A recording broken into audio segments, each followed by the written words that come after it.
सुंदर नगर के एक गांव में पार्वती नाम की एक महिला रहती थी। पार्वती का पति कामेश और उसके बेटे राम के साथ मिलकर रहा करती थी। पार्वती ने सोच लिया था कि अब उसके बेटे राम की वो शादी कर देगी, इसलिए उसने लड़कियों को ढूंढना शुरू किया था। उसे पता चला कि उसके पास ही के गांव में एक रिश्ता है और लड़की का नाम सुनीता है। लड़की भी बहुत भोली और नादान है। ये बात सोचकर पार्वती ने सोचा कि भोली भाली लड़की बहू बनकर आएगी तो घर को संभाल लेगी। ये सोचकर पार्वती और उसके परिवार वाले दूसरे ही दिन जाकर उन लोगों से मिल लेते हैं। बिना देर किए फटाफट शादी की सारी बात कर लेते हैं और फिर उन दोनों की शादी भी हो जाती है।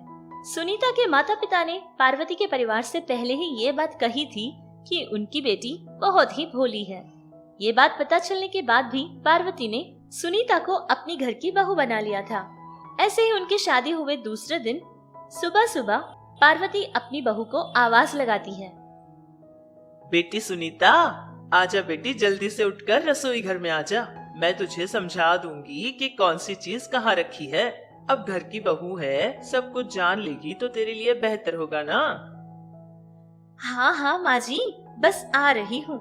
जी माँ जी, बोलिए, आपने मुझे क्यों बुलाया?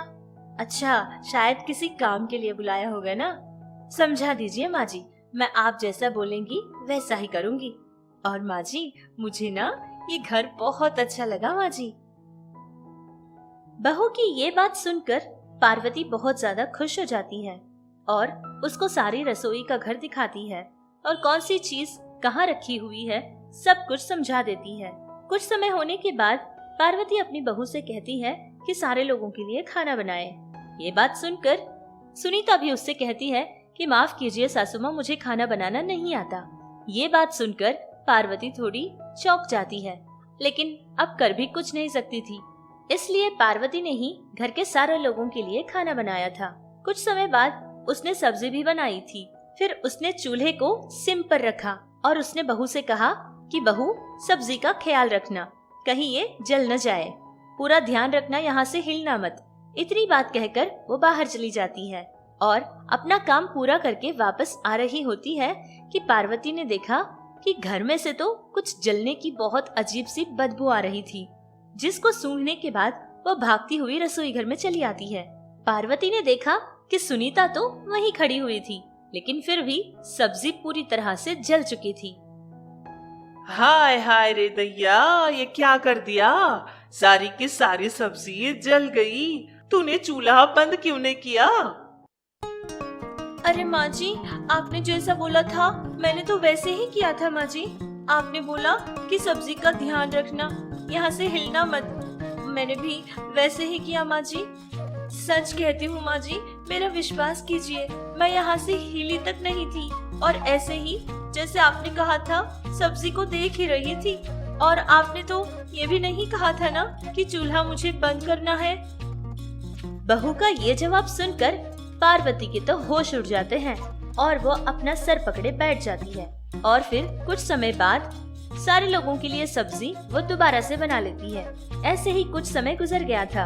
एक बार की बात है कि सुनीता का पति राम उसको अपना फोन हाथ में देता है और कहता है कि उस पर तो बहुत सारा मैल और मिट्टी धुब्बा जमा हुआ है, जिसको वो साफ करके दे दे। ये बात सुनकर सुनीता बहुत खुशी खुशी उसके पति का फोन अपने हाथ में ले लेती है और फिर उसको साफ करने के लिए चली जाती है। अरे आप भी ना बहुत ही भोले हैं जी। आपको पता है ना कि ये फोन कितना मैला था।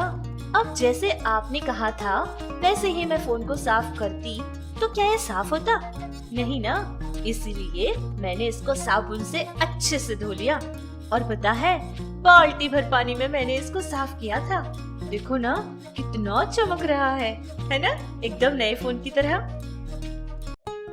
ये कहकर बेचारे राम के फोन को वो पूरी तरह से साबुन लगाकर धोने लगती है।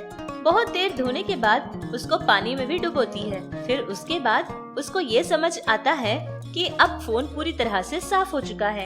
इतना सोचकर फिर से फोन अपने पति के पास लेकर आती है। अरे ये क्या किया तुमने? फोन को तुमने पानी में धोया? अरे बाप रे बाप, तुमने तो सत्यानाश कर दिया। अब ये फोन ऑन नहीं होगा तो मैं क्या करूंगा? वैसे मैंने तुमसे क्या कहा था? मैंने तो कहा था कि इस फोन को कपड़े से साफ करो, लेकिन तुमने इसकी क्या हाल कर दी? इसको तुमने पानी से साफ किया। अरे आप भी ना बहुत ही भोले हैं जी। आपको पता है ना कि ये फोन कितना मैला था। अब जैसे आपने कहा था वैसे ही मैं फोन को साफ करती तो क्या ये साफ होता? नहीं ना, इसलिए मैंने इसको साबुन से अच्छे से धो लिया और पता है बाल्टी भर पानी में मैंने इसको साफ किया था।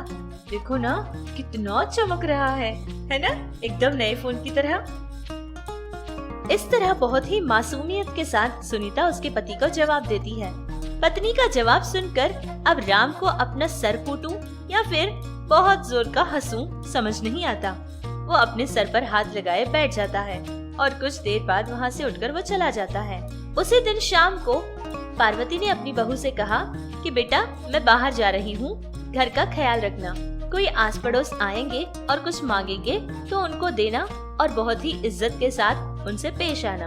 इतना कहकर वो घर से बाहर चली जाती है। कुछ ही समय बाद गौरी नाम की पड़ोस में रहने वाली एक औरत उनके घर पहुंचती है, जिसको देखकर सुनीता उसके पास आती है। अरे मौसी जी, आइए आइए, अंदर आ जाइए। माँ जी ने मुझसे कहा था कि अगर कोई घर पर आए तो उनको जो मांगो वो देकर भेजो। आपका क्या काम है वैसे मौसी जी, बता दीजिए, मैं आपकी पूरी सहायता करूंगी। सुनीता की कही बात सुनकर वो गौरी कहती है कि उसको थोड़ी सी दाल उधार चाहिए। इतनी बात सुनना ही था कि सुनीता भागती हुई रसोई घर में चली जाती है और फिर वापस आकर पूरे का पूरा दाल का डिब्बा उसको दे देती है और कहती है कि ये सारी की सारी दाल आप अपने घर लेकर चली जाइए। गौरी कहती है कि नहीं नहीं, मुझे इतनी ज्यादा नहीं चाहिए, लेकिन फिर भी उसने कहा कि कोई बात नहीं, हम दोबारा से मंगवा लेंगे, आप ये पूरा का पूरा डिब्बा लेकर चले जाओ। इस तरह गौरी भी मना किए बिना सारी के सारी दाल का डिब्बा वो लेकर चली जाती है। कुछ ही समय बाद पार्वती घर में वापस आ जाती है और पकाने के लिए रसोई घर में चली जाती है। खाना बनाते समय उसने देखा कि वहाँ तो दाल का डिब्बा है ही नहीं।